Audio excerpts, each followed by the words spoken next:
Hey everybody, Mushbeard here, back with some more Chain Strike action. Today we are excited. We are thrilled to bring you the first developer's notes for the major update. This video and all my content is brought to you by chainstrike.net, where you can find information on this update as well as tips, tricks, information, guides, and more. Head on over to chainstrike.net to check it all out. So what we're going to talk about is the just released the developer's notes for the first major update. So things could change, but we're going to go ahead and see what the dev notes look like because people are talking about this game really needs to get their first update and their first event going. The event hasn't really happened yet, but that's okay. So first thing they're going to talk about, new higher grade equipment dungeons. This is an 11th floor to the existing dungeon. So Apollon, Kraken, Hydra. I can't farm 10th floor. I can't even farm 7th floor that I know of. But for those people that are out there that already farmed the 10th floor, they will have an 11th floor that will drop higher grade equipment.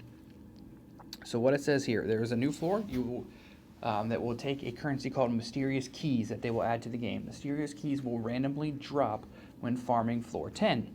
So when you're farming the 10th floor, you can randomly get the keys, which will let you go in and do a run of the 11th floor. Alright, so that is something it only drops from 10th floor. So it's not like you can farm 6 and randomly get them and just save them up until you can eventually farm 10. It's only when you're farming 10. The bosses will be stronger, the equipment will be better. However, there will also be a chance for relics to drop on the 11th floor, which is huge for people that are already transcending. Because right now the only way to get them is to craft relics, which takes a lot of materials.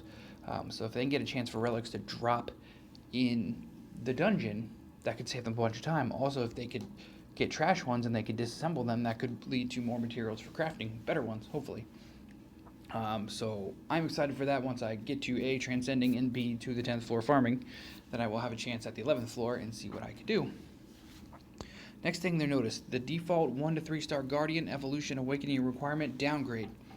So this means that the evolution stones and the directional stones required to evolve Guardians that are natural 1 to 3 star will be reduced. So this is huge for free-to-play players and, efficiency for making 6 stars and stuff.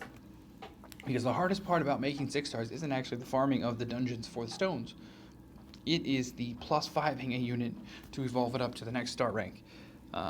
So if they can decrease, there's huge debates about whether it's more efficient to farm the direction stones and everything, and then upgrade like 3 to 4 stars before feeding the 4-star in for the extra percentage, or if you should just not waste the stone, the shoes and moonstones required to farm the direction stones, and just use the 3 stars as default anyway.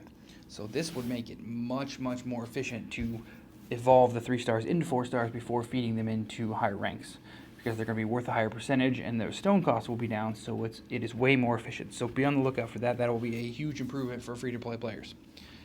Next, new shop item, you will now be able to get shoes using your friend points, which currently you can only use friend points to either reuse a friend 1 time per day, or that particular friend, it costs 100 friend points to reuse them for a second time in a day, or for friend play summons, which are free 1 to 3 stars, which you basically have to use either of those to burn through your friend points so that you're not maxed out, which is what I do, but I will be collecting and I will be using them to get free shoes, so I don't have to waste moonstones on shoes as often. So that is great for free to play as well.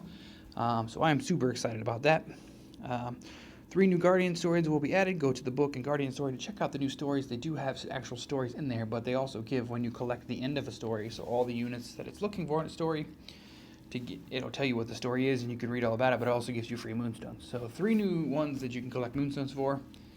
It's usually not much, like 5 to 20. It's not a huge thing, but hey, free moonstones is free moonstones. So, or if you're also interested in the lore, that's more stuff you can check out.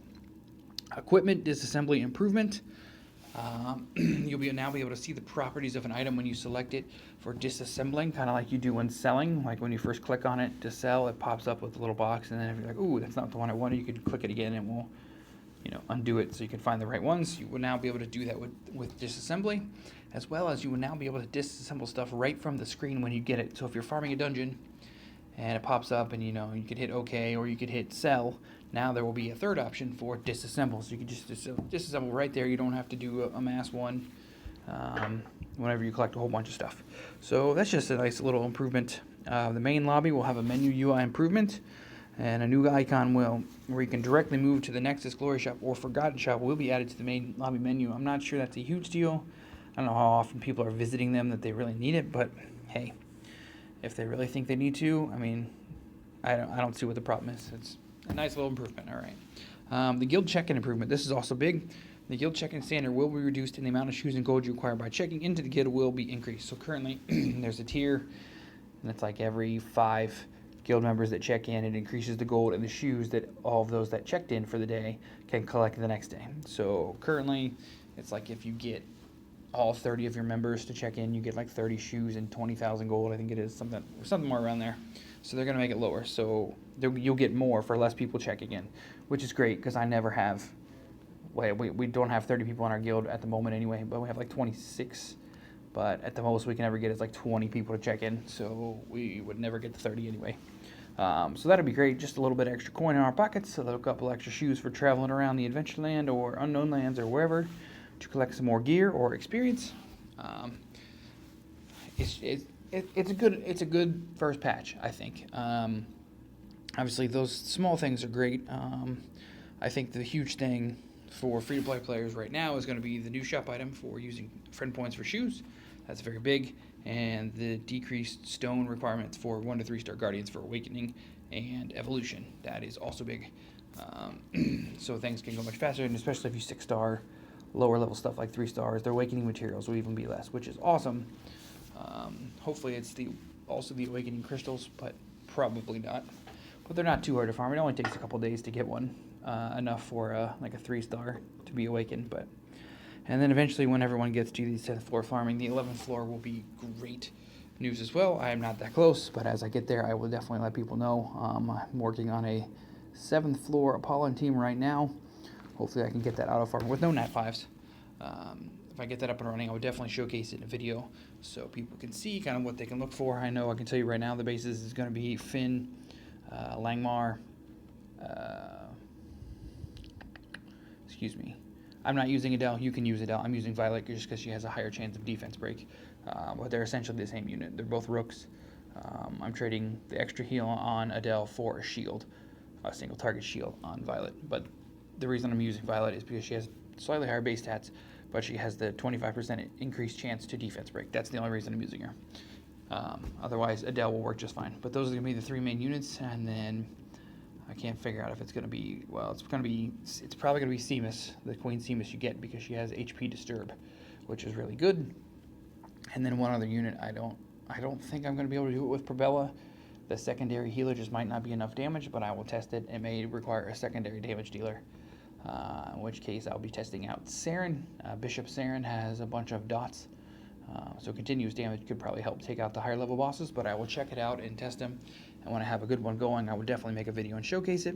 But I just wanted to go over the patch notes, or the developer's notes. These could change before the patch comes out, to see what they're planning for their first major update here. So thanks for watching, everybody. This is Mushbeard. I am out.